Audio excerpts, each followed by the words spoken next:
मैं हर रोज़ अखबारों में, टेलीविज़न में, आम चर्चा में सुनता रहता हूँ। नारी सशक्तिकरण की बात, नारी उत्थान की बात, नारी जो प्रदीप के शर्मा अपने आप में एक बहुत बड़ा नाम है भोजपुरी फ़िल्म के लिए। वो किसी भी बड़े एक्टर के साथ, किसी भी बड़े डायरेक्टर के साथ फ़िल्म की महानायक एक ही है और वो खिताब मिस्टर अमिताभ बच्चन को है। ठीक है, ये लोगों का स्नेह प्यार है जो तुलनात्मक दृष्टि से मुझे महाभाग्य। देखिए, सिनेमा, भोजपुरी सिनेमा पे अश्लीलता की मुहर लग जाती है या बहुत सारी बातें की जाती हैं, लेकिन कोई थिएटर में जो फिल्म लगती है वो एक सरकार के सेंसर बोर्ड से अप्रूव करने के बाद। ये जो यूट्यूब में आजकल प्राइवेट म्यूजिक एल्बम चलता है जिसपे कोई सेंसर नहीं, अश्लीलता वहाँ है क्योंकि कोई रोक टोक नहीं है। और दुर्भाग्य ये है, सिनेमा हॉल में उसी कलाकार को दर्शक बिना पैसे का अपने मोबाइल में देख रहा है, तो वो थिएटर तक पैसे नहीं लेके अच्छा, मतलब वो एक्सक्लूसिव चेहरा नहीं रहेगा, सितारे हाँ। टाइप वाले आप सितारा नहीं रहेगा जिसे देखने के लिए। सितारा का मतलब क्या है कि आप लोगों के बीच में नहीं, लोगों के दिल। हमारी घर की माँ बहनें हमारी फिल्में देखने के इंतजार करती थी और तभी सिनेमा 75 हफ्ते, 50 हफ्ते और 25 हफ्ते चलती है। हमारा दुर्भाग्य है कि म्यूजिक एल्बम जहाँ कोई सेंसर नहीं,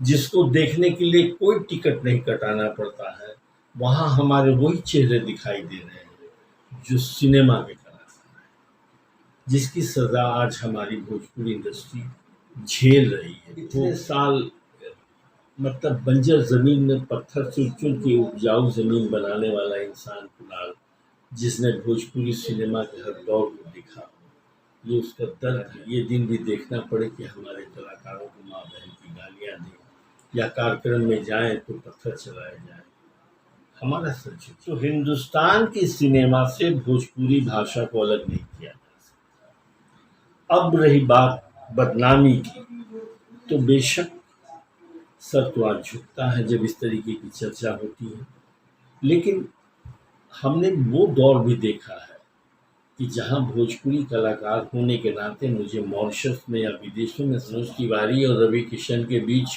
कोई वार जैसे शब्द नहीं थे।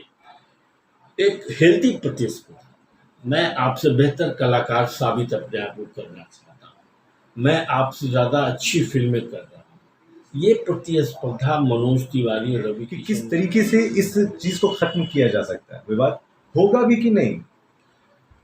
नहीं, क्या होगा ये तो मैं नहीं कह सकता हूँ, लेकिन मुझे लगता है कि जो हमारे दोनों नायक हैं जिनको लेके आप ये सवाल कर रहे हैं, मुझे लगता है कि म्यूज़िक एल्बम वर्ल्ड में भी उनको कहीं अपने आप को कम दिखाई देना चाहिए। नमस्कार सज्जनों, बहुत स्वागत है आपका धर्म दुबे शो पर। और देखिए, मैं बहुत ज़्यादा खुश हूँ आज इस वजह से क्योंकि मेरे साथ महानायक कुणाल सर बैठे हैं। बड़ा सौभाग्य मिलता है इनसे मिलकर, सौभाग्यशाली होता है वो। बहुत स्वागत सर, कैसे हैं आप? धन्यवाद, और आप तमाम दर्शकों को आपका अपना कुणाल प्रणाम करता है। मैं क्या बताऊं कि अचानक से मुझे ये पता चला कि भाई एक फिल्म आ रही है, अफसर नाम बिटिया का ट्रेलर रिलीज हो चुका है और फिल्म भी अब आ रही है। ट्रेलर बहुत ही अच्छा खासा प्रतिसाद कर रहा है और उस ट्रेलर की जो सबसे बड़ी खास बात है वो खुद कुणाल सर है। तो मैं आपको बहुत बधाई देना चाहता हूं अफसर बिटिया के लिए। और स्पेशली ये फिल्म आपके दिल के कितनी करीब आई है, आप ही बताएं। देखिए, ये मैं हर रोज़ अखबारों में, टेलीविज़न में, आम चर्चा में सुनता रहता हूँ। नारी सशक्तिकरण की बात, नारी उत्थान की बात, नारी उत्पीड़न की बात। तो कहीं न कहीं, और मैं अपने जीवन में भी जहाँ तक होता है मैं नारियों को हर रूप में मदद करने का प्रयास करता हूँ। तो ये कहानी चूँकि एक गरीब बाप के सपने देखने की कहानी है, जो हर बाप अपने बच्चों को लेके सपना देखता है। तो ये मैं इस फ़िल्म में जो किरदार निभा रहा हूँ वो एक ठेला वाला, एक रिक्शा चलाने वाला इंसान अपने बच्चों को लेके, अपनी बेटी को लेके एक बड़ा सपना देखता है।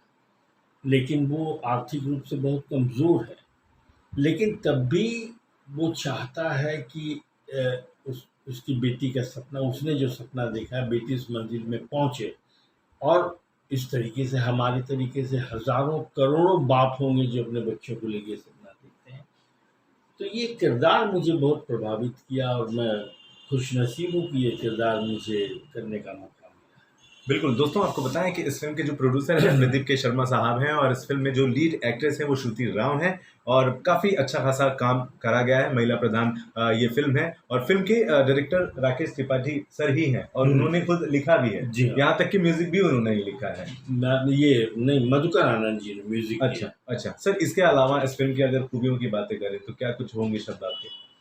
देखिए, इस फिल्म में सबसे बड़ी खासियत ये है कि इस फिल्म की निर्मात्री हैं अनीता जी, जो खुद एक महिला है, और इस फिल्म के प्रेजेंटर हैं प्रदीप के शर्मा। जो प्रदीप के शर्मा अपने आप में एक बहुत बड़ा नाम है भोजपुरी फिल्म के लिए। वो किसी भी बड़े एक्टर के साथ, किसी भी बड़े डायरेक्टर के साथ फिल्म बना सकते हैं।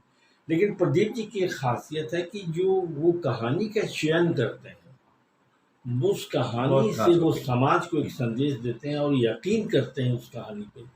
तो इस कहानी को बनाने के लिए इसके लेखक राकेश त्रिपाठी और सह डायरेक्टर जो हैं कन्हैया जी, इन नए लोगों पे उन्होंने विश्वास किया। ये अपने आप में बहुत बड़ी बात है। बिल्कुल। और दूसरा, उन्होंने विश्वास किया। उन्होंने कई फिल्में बनाई हैं जो बड़े बड़े स्टार के साथ बनाई हैं, लेकिन मेरे बेटे आकाश नए लड़के बस को वही लेके, कहना चाह रहा था। और श्रुति जो अभी ये दोनों बच्चे अभी लड़खड़ाते कदमों से चल रहे हैं, पैर जमी नहीं है। तो एक निर्माता होने के नाते ये विश्वास करना भी बहुत बड़ी बात है। तभी कोई खूबसूरत फिल्म बनती है जो एक अवसर भी दिया है। क्या बात है सर, मज़ा आ गया। तो दोस्तों, ट्रेलर रिलीज हो चुका है और उसे आप जा करके देख सकते हैं। लेकिन सर, अब चूंकि मिले हुए हैं और हमेशा नहीं मिलते हैं, बहुत व्यस्त रहते हैं, मस्त रहते हैं, स्वस्थ रहते हैं, तो इनसे जो सर आपके मैं थोड़े से समय तो लूंगा, 5-7 मिनट और जरूर बातों का बात सिलसिला। कीजिए। जी सर, जिस तरीके से हम सभी देखते आए हैं, मैं तो बचपन से आपको देखते आ रहा हूँ, महानायक की आपको जो है कहा जाता है, इंडस्ट्री के महानायक है। इसके अलावा बॉलीवुड की तमाम फिल्में आपने करी है। आज भोजपुरी इंडस्ट्री को आपकी नज़र कहाँ देखती है? सबसे पहले तो मैं बता दूं कि महानायक एक ही है, और वो खिताब मिस्टर अमिताभ बच्चन को है। ठीक है, ये लोगों का स्नेह प्यार है जो तुलनात्मक दृष्टि से मुझे महानायक बोलते हैं। वैसे मैं बहुत साधारण इंसान हूँ, आप ही की तरह का एक इंसान हूँ। रही बात भोजपुरी इंडस्ट्री की, तो देखिए, हमारे जैसे सिनेमा बदलता है, जीवन शैली हर 10 साल में हमारी जीवन शैली बदल जाती है, तो सिनेमा पर भी असर पड़ता है। लेकिन अब का जो आज का सिनेमा है, दुर्भाग्य, देखिए, सिनेमा, भोजपुरी सिनेमा पे अश्लीलता की मुहर लग जाती है या बहुत सारी बातें की जाती हैं। लेकिन कोई थिएटर में जो फिल्म लगती है वो एक सरकार के सेंसर बोर्ड से अप्रूव करने के बाद ही की जाती है। इसलिए अश्लीलता फिल्मों में नहीं हो सकती। ये जो यूट्यूब में आजकल प्राइवेट म्यूजिक एल्बम चलता है जिसपे कोई सेंसर नहीं, अश्लीलता वहाँ है, क्योंकि कोई रोक टोक नहीं है। और दुर्भाग्य ये है कि वैसे प्राइवेट म्यूजिक एल्बम में हमारे वही कलाकार दिखाई देते हैं जो भोजपुरी फिल्मों में कलाकार नहीं भी दिखाई देती। तो कहीं ना कहीं दर्शक वर्ग या जो दूसरे लोग हैं वो पूरी उसको इंडस्ट्री समझ लिया है। जी, इसका इल्ज़ाम हमारे ऊपर लगता है। ये एक बहुत आपके नज़रिए से सर माफ़ करिएगा मैं आपको, और आपका नज़रिए से क्या है, इंडस्ट्री वाक़ई में 2 विभागों में बढ़ गई? एक एल्बम है और दूसरी फ़िल्म है? देखिए, जैसे एल्बम हिंदी फिल्मों में या पंजाबी फिल्मों में अब बहुत सारे होते हैं, लेकिन होता ये है कि ये एक ऐसा हो गया जिसमें हमारे मुख्य कलाकार ही दिखाई देते हैं। तो मुख्य कलाकार दिखाई देने से क्या होता है कि जब सिनेमा हॉल में उसी कलाकार को दर्शक बिना पैसे का अपने मोबाइल में देख रहा है, तो जी, वो तो वो थिएटर तक पैसे नहीं लेके, अच्छा, मतलब वो एक्सक्लूसिव चेहरा नहीं रहेगा, सितारे हाँ। टाइप वाले, आप सितारा नहीं रहेगा जिसे देखने के लिए। सितारा का मतलब क्या है कि आप लोगों के बीच में नहीं, लोगों के दिल में रहिए। जी, हम लोग भी, मैं भी नायक था, गंगा किनारे मोरा गाँव, धरती मैया दगाबाज बर्मा, दूल्हा गंगा पार के, बैरी करना, न जाने कितनी फिल्में। तो दर्शक हमारी फिल्में, हमारी घर की माँ बहनें हमारी फिल्में देखने के इंतज़ार करती थी, और तभी सिनेमा 75 हफ्ते, 50 हफ्ते और 25 हफ्ते चलती थी। लेकिन जब आप हर रोज़ सुबह उठते ही लोगों को दिखाई देने लगेंगे, आप कैसे चल रहे हैं, आपकी जीवन शैली क्या है, और उसमें कैसे ही डाँट रहे हैं, कैसे खा रहे हैं, हाँ, कैसे पी रहे हैं, कैसे बतिया रहे हैं। तो फिर आपके लिए वो आकर्षण नहीं रहेगा। वो आकर्षण आप अगर बाजार में निकल जाएं तो बिना पैसे की भीड़ के रूप में दिखाई देगा, लेकिन आपका आकर्षण उन दर्शकों को टिकट कटा के सिनेमा हॉल तक नहीं पहुंचागा। ये देखिए दर्शकों, साहब ने क्या बढ़िया वाली बात बताई है। मतलब सोचिए कि जो एक्सपीरियंस होता है वही सिर्फ इस तरह की बातें कर सकता है। हम हमेशा से सवाल लेकर चले फिर रहे हैं कि भैया काहे फिल्म देखने के लिए दर्शक थिएटर में नहीं जा रहे। यहाँ जवाब आपने दिया, बहुत शानदार दिया, कि जब एल्बम फ्री में मिल रहे हैं मोबाइल पे तो काहे वहां जाए। उसके साथ साथ मैं नायक था, और किसी भी क्षेत्रीय भाषा की फिल्में तभी सफल होती हैं जब घर की महिलाएं, माँ बहनें देखें। किसी भी क्षेत्रीय, बांग्ला बोलिए, मराठी बोलिए, भोजपुरी बोलिए, जो भी बोलिए। तो अब क्या हो गया कि जब मैं वो एक्टर जो आज फिल्मों में दिखाई दे रहा हूँ, मैं ही अगर अश्लील एल्बम में दिखाई दूंगा तो मेरी घर की माँ बहनों के बीच हमारी छवि वही बनती है। और नतीजा ये हो गया है कि हम कलाकार, जो एक सितारा के रूप में दर्शक देखता है, जिसको छू सकते हैं, देखना चाहते हैं, करीब जाने की इच्छा रखते हैं, आज वो दर्शक इस कदर नीचे उनको ओह, माँ बहन की गालियां वाह वाह यूट्यूब वाह में दे वाह। रहे हैं। नहीं बिल्कुल सर, क्या बात कही है आपने कि जहाँ माताएं बहनें जाएं अपने आप वहाँ पे, तो एक बहुत बड़ी समस्या की जो उलझन थी वो सर ने कहीं ना कहीं क्लियर करा है। मैं थोड़ा सा और सरकाता हूँ अपनी बातों को, सर, क्योंकि आपने अगर नहीं कहा तो मीनिंग ही नहीं निकलता है। जिस तरीके से हो सकता है आप मुझे डांट भी दें कि क्या तू हर साल एक ही सवाल पूछता है, तो मैं फिर उसी सवाल पर आता हूँ। आजकल आए दिनों आपके भी कानों तक बातें आती होंगी कि भाई दो सुपरस्टार खुले आम अब आ गए हैं एक दूसरे के खिलाफ, अब शब्द कह रहे हैं, बयानबाजी हो रही है और उनके गुट के लोग लड़ रहे हैं, भिड़ रहे हैं, और बहुत कुछ हो गया है अभी भी। अब कुछ नया कम आपका आया रिएक्शन सर इस पर कुछ? नहीं, देखिए, आप उनके बारे में जिक्र इसलिए कर रहे हैं क्योंकि वो फिल्मों में भी दिखाई देते हैं, वो हमारे फिल्मों के नायक हैं। लेकिन म्यूजिक एल्बम की घटनाओं से संबंधित आपका ये सवाल है। फिल्म इंडस्ट्री में ऐसी कोई घटना नहीं होती। हम्म, क्योंकि वो फिल्मों के नायक रहे हैं इसलिए आप ये सवाल कर रहे हैं, वरना म्यूजिक एल्बम में तो कई लोग गाना गा रहे हैं, आप उनके बारे में तो ये सवाल नहीं करते हैं। तो मैं वही, इसके पहले भी मैंने कहा कि ये हमारा दुर्भाग्य है कि म्यूजिक एल्बम, जहाँ कोई सेंसर नहीं, जिसको देखने के लिए कोई टिकट नहीं कटाना पड़ता है, वहाँ हमारे वही चेहरे दिखाई दे रहे हैं जो सिनेमा के कलाकार हैं, जिसकी सजा आज हमारी भोजपुरी इंडस्ट्री झेल रही है, भोग रही है। ये इतने साल, मतलब बंजर जमीन में पत्थर चुन चुन के उपजाऊ जमीन बनाने वाला इंसान कुणाल, जिसने भोजपुरी सिनेमा के हर दौर को देखा, ये उसका दर्द है कि आज ये दिन भी देखना पड़े कि हमारे कलाकारों को माँ बहन की गालियाँ दें, या कार्यक्रम में जाएं तो पत्थर चलाए जाए। हमारा सर झुक जाता है। बिल्कुल सर, बहुत बड़ी गलती होगी सवाल आपसे पूछना, लेकिन फिर भी मैं आपसे पूछना चाहता हूँ सर, हमारे दर्शकों के लिए कि इनको पता चले, कितने साल हो गए सर आपको एक्टिंग करते हुए? ये 44वां वर्ष है अभिनय कर रहा हूँ। वाह वाह। और ये मैं धन्यवाद, आप तमाम दर्शकों का, आपके माता पिता का, अगर उनका स्नेह प्यार नहीं मिलता, आशीर्वाद नहीं मिलता, तो इस कुणाल की कोई पहचान नहीं बनती। अच्छा सर, मैं अब बहुत समय नहीं, एक आखिरी सवाल बस आपसे जाते जाते। देखिए अभी कुछ देर पहले ही आपकी प्रेस कॉन्फ्रेंस चल रही थी और वहाँ पर मैम बैठी हुई थी जो एक्ट्रेस भी हैं। सीधे सीधे उन्होंने कहा कि अफसर बिटिया ने एक ऐसा काम करके आया है कि हम भी गर्व से बाहर जाकर कहेंगे कि हमारी भोजपुरी, मतलब उनका कहीं ना कहीं एक संदेह था कि भाई भोजपुरी को लेके लोग अलग अलग तरह की बातें करते हैं, शायद वजह यही है दो सुपरस्टारों का आपस में विवाद है, लफड़ा। आप मानते हैं, क्योंकि मैं मानने लगा हूँ भोजपुरी बदनाम हो रही है, और बहुत सारे स्टार्स से मैंने रिएक्शन लिए, सभी ने कहा भोजपुरी बदनाम हो रही है, आपकी राय क्या है? देखिए, भोजपुरी फिल्म बदनाम हो सकती है, भोजपुरी भाषा कभी बदनाम नहीं हो। जहाँ इतने ऐतिहासिक फिल्में बनी हैं भोजपुरी की, ऐतिहासिक गीत है, और हिंदुस्तान के सिनेमा में भोजपुरी का वजूद हमेशा रहा है, बेशक कम या ज़्यादा। अगर ब्लैक एंड वाइट के ज़माने में भी देखें तो एक रामू काका टाइप का कोई नौकर का ही रोल, मगर वो भोजपुरी स्पीकिंग चरित्र होता था।